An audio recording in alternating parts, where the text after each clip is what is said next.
Hello everyone and welcome. Want to test drive the nation's fastest 5G network without leaving your current carrier?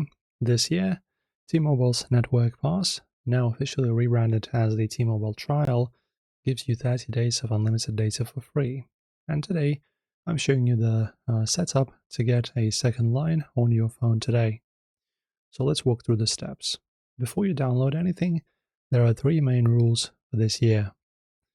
Firstly, you must have an unlocked eSIM capable phone. You cannot be a current T-Mobile Metro or T-Mobile powered customer. You haven't used a T-Mobile trial in the last 12 months. If you check those boxes, you're ready to start without even giving them a credit card. And also this year, the old T-Mobile app is out. You need the T-Life app from the App Store or Google Play. So you go to your search and get the T-Life application.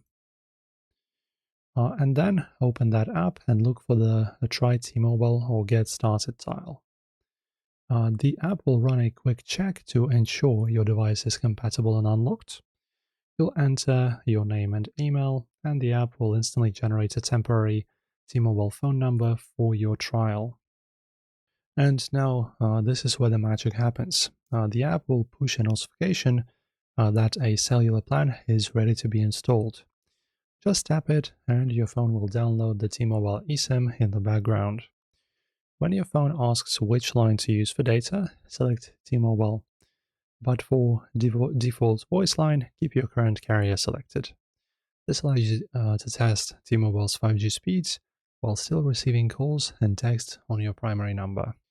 And you now have 30 days of 50 gigs of high-speed data to put the network to the test. This is how you get a free 5G upgrade for a month this year. If this Network Pass guide helped you find a better signal today, hit that subscribe button and ring the bell for more tech tutorials.